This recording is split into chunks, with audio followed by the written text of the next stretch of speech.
You ever sit at your kitchen table, staring at a half-warm cup of Publix brand coffee, and wonder how the hell you went from army deployments to modern-day Monopoly? That's me. I'm the dad with 3 kids, a wife who sees through all my harebrained real estate schemes, and a burning need to leave something behind that's more solid than faded photos and old medals. I want legacy, something my kids can fight over after I'm gone. But right now, it just feels like I'm fighting everyone else in Florida. So picture this, we're in my faded yellow house on the edge of a neighborhood that's got more golf carts than residents under 60. The HOA president wears oversized sunglasses like she's hiding from the FBI. My neighbor on one side breeds parrots, loud ones. On the other side, it's a revolving door of airbnb guests who mistake our recycling for their trash bin every week. It's chaos. Welcome to Flopita Realty, where even your dreams get sunburned. I started with nothing but a VA loan and that military stubbornness they beat into you at boot camp. Bought my primary home in this zip code because it was close to my oldest school and far enough from my mother-in-law. Good bones, decent yard, needs paint every hurricane season. Typical Florida starter pack. Then came my first investment property, a 3-bed, 2-bath with a finished basement and a garage so cramped you need to butter up your car just to fit it in.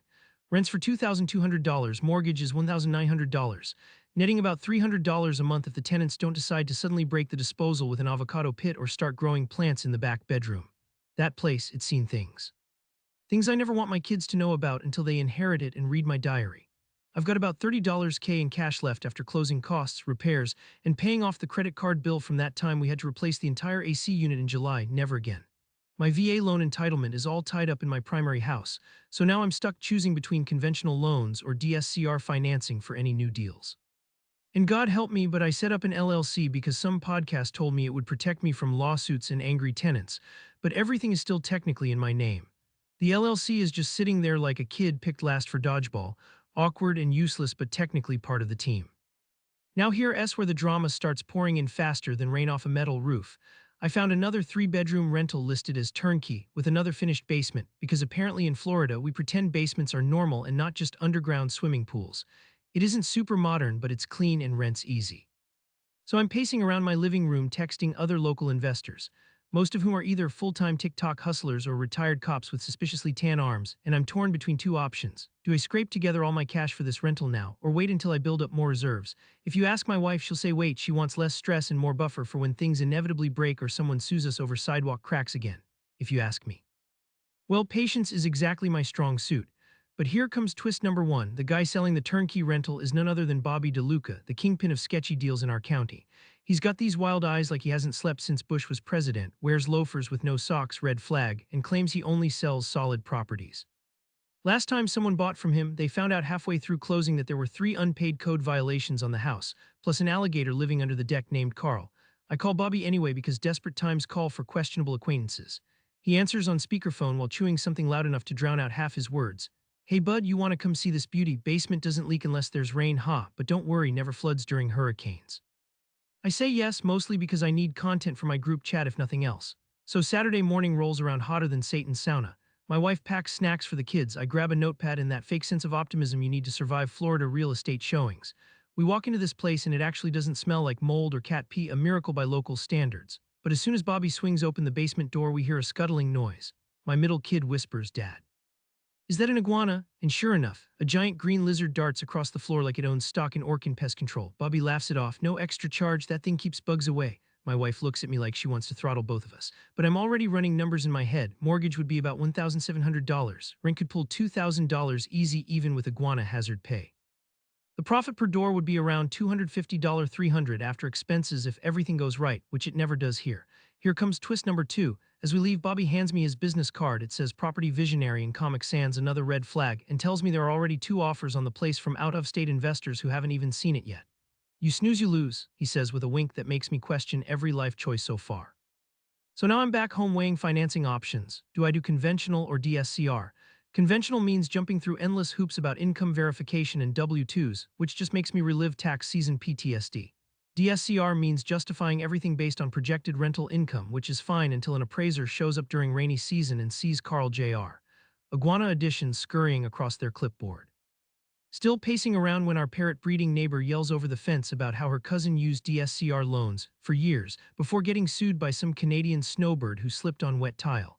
She says if I go that route, make sure my insurance covers acts of God and reptiles. Meanwhile, my phone blows up with texts from Rick, the neighborhood investor who brags about flipping 5 houses last year but whose wife keeps posting GoFundMe links for mysterious medical bills. Rick, bro, you buying Bobby's Lizard Palace? Me thinking about it, Rick, careful man heard HOA hates rentals RN me. Seriously, Rick. Yeah, rumor is they're changing rules next month so no new rentals allowed unless grandfathered me. Awesome. Just what I needed, Rick. Saw Bobby at court last week, lol, do your homework, bro, twist 3 hits. HOA rules might change before closing even happens. Now I'm sweating harder than an iguana in August. The next morning, HOA President Karen, real name, shows up at our door unannounced, clipboard in hand, Chanel perfume cloud wafting ahead like tear gas, and starts grilling me about whether I'm planning any business activities in her precious subdivision. Apparently someone saw me touring Bobby's house thanks Nextdoor app, and now she's convinced I'm single-handedly turning our street into slumlord central. We value community here, she says while peering over her sunglasses like a vulture eyeing roadkill. We're considering updating our bylaws regarding rental caps so investors don't take over our family neighborhood. She winks at my kids eating cereal behind me, as if they're plotting to airbomb their bunk beds out already. I try to play dumb, but she scribbles notes anyway, probably writing down potential threat next to my name for future HOA meetings. That night, our group chat lights up with rumors. Molly, next block. HOA said anyone caught renting without approval gets fined $500 day.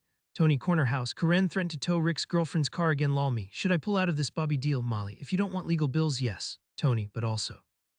Rent is insane right now, you'd make bank if you get grandfathered, Molly. Unless they vote before you close, then screwed, lol. Now paranoia sets in. I've got 30 grand burning a hole in my pocket, and every possible move could blow up spectacularly depending on what Karen and crew decide next month.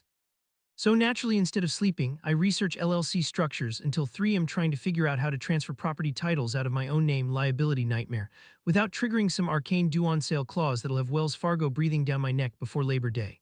I call 3 lawyers before breakfast Monday. Lawyer 1 quotes $7K just to review docs, special Florida pricing. Lawyer 2 says he can't help unless I buy his book first, $299 paperback. Lawyer 3 puts me on hold, then accidentally merges me into another client call about an unrelated dog bite lawsuit, which honestly sounds less stressful than real estate right now. Just as I'm about to give up hope and maybe invest everything into Gatorland tickets instead, I get an email from Bobby's assistant. Hi, just checking if you're ready to submit an offer. Multiple parties interested, seller will consider creative financing. Igloo cooler included, free with accepted bid, creative financing. Code for no one can get a mortgage on this dump. But here's where Florida really outdoes itself. The same morning, code enforcement leaves a bright orange sticker on Bobby's house window citing unlicensed animal habitat violations.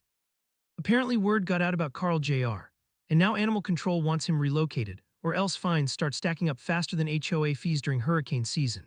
Meanwhile, Karen hosts an emergency HOA meeting at her place, BYO folding chair. She tries to ban all new rentals effective immediately, even though half her board rents their own units under fake names using their husbands' LLCs from Delaware. The vote deadlocks thanks to Tony loudly reading from state statutes he printed off Wikipedia, and Karen storms out threatening litigation against anyone who dares challenge her authority. All this drama has neighbors whispering louder than cicadas at dusk. Did you hear Rick filed Chapter 13? Is Molly really renting out her garage? Someone saw Bobby talking to that new realtor who wears snakeskin boots. Are they bringing back last year's fireworks ban after what happened on July? Meanwhile, I've got lenders blowing up my phone with promises of zero-down deals if I'm willing to fudge income numbers. Don't worry, we've done this before. My wife intercepts one call and spends 20 minutes grilling some poor junior loan officer about adjustable-rate mortgages until he admits he doesn't actually live in Florida himself. Too risky. Then comes twist number 4. The day before I'm supposed to sign anything for Bobby's house, Rick calls sounding panicked. Did you see county records today? Bobby's got 2 liens on that property, one from unpaid roofing work last hurricane season, another from some lawsuit over missed pool payments. If you buy now, you inherit all of it. My heart drops like a gator off an airboat ramp. I check public records myself. It's true, not only are there liens, but one is marked pending litigation. Which means if I close now, I could end up dragged into court before even collecting first month's rent. Wife just stares at me, shaking her head as if to say, told you so. Now the pressure is nuclear hot. Do I risk everything for potential quick cash flow and maybe get stuck paying tens of thousands fixing someone else's mess? Or do I walk away, watch some hedge fund scoop it up sight unseen, and then spend next year regretting being too cautious? I call Bobby demanding answers. He claims liens will be cleared by closing. My lawyer swears on his mother, but refuses to put anything in writing except via text message full of emojis clown face. I forward those texts straight to lawyer 3, who replies simply, "You be nuts. I spend 2 days walking circles around Lake Eola trying not to scream at passing joggers. I vent online. I vent offline. I even vent to Carl Jr. when I spot him sunbathing outside Bobby's place, while animal control circles the block every day new twists pop up." Karen emails everyone copy-pasting sections of city ordinances. She barely understands Tony starts circulating flyers warning, out-of-state money is coming. Rick tries convincing me we should partner up. You bring cash, I bring experience. Which sounds like famous last words if I've ever heard them. The kids keep asking why dad looks stressed even after ice cream runs. I start seeing realtors everywhere, at Publix grabbing deli subs, at Starbucks holding open houses on their laptops. Even at church pretending not to pass business cards during communion. After another sleepless night, I realize I need advice. From someone saner than Bobby but wilder than Karen. I drive across town to meet Lucy, the realtor legend who once closed 5 deals during Hurricane Irma using nothing but hotspot Wi-Fi and pure spite. I tell her everything: the liens, the iguana, Karen's power trip, Rick's sketchy plans, Bobby's emoji contracts. 20 minutes later, she sums it all up perfectly. You can make money here, but only if you treat every deal like dating an ex. You love them but trust nothing until proven otherwise. I laugh harder than I have all month. It helps. I almost decide then and there not to touch Bobby's deal with a 10-foot surf rod. But then Lucy mentions something wild. She heard through her escrow agent grapevine that Bobby might be selling because he owes big money, not just locally but statewide, to some very litigious people, including one who used to run animal control herself. Suddenly everything clicks: the urgency, the iguana squatter, those mystery liens, Karen acting like she owns half the city hall staff. I race home just as thunderclouds roll in, classic Florida timing, and check every detail twice more. The next day Bobby texts again: last chance, best offer wins. Followed by 6 confetti emojis and a photo of Carl Jr. munching watermelon rind. I tell him I need title insurance proof first. He goes radio silent for hours, the longest 4 hours of my life since basic training graduation day. During those hours, Tony calls from his porch accusing Bobby of stealing garden gnomes. I saw him loading statues into his trunk. Rick texts again offering joint venture terms involving crypto tokens, Venmo okay. Karen posts passive-aggressive notes on everyone's doors warning about outside investors destroying our way of life, while conveniently forgetting her own nephew rents out his pool cabana nightly via Airbnb Lux. Even Molly chimes in offering private lending. I'll beat Bobby's rate. Tensions spike higher than summer electric bills. Neighbors start forming cliques based on pro or anti-rental stances. The Nextdoor app melts down under sheer volume of complaints about dog poop and short-term guests parking wrong direction. To top it off, animal control finally shows up with news cameras tagging along. Turns out Carl Jr. isn't registered as an emotional support animal and must be relocated immediately. Night falls, and as storms batter palm fronds against our windows, I finally get one last text from Bobby. You want real legacy? Buy now and flip fast before anyone else finds out what's coming tomorrow. It ends with a winking gator emoji and a drop pin location somewhere deep inside City Hall Property Records office, right where Karen works part-time filing paperwork for zoning appeals. I sit back stunned, realizing this whole time the real battle isn't over equity or profit margins, but surviving long enough for tomorrow's secrets to surface. And whatever wild plot twist Florida throws next, because down here legacy isn't built overnight, it survives hurricane seasons and shady deals and savage gossip chains.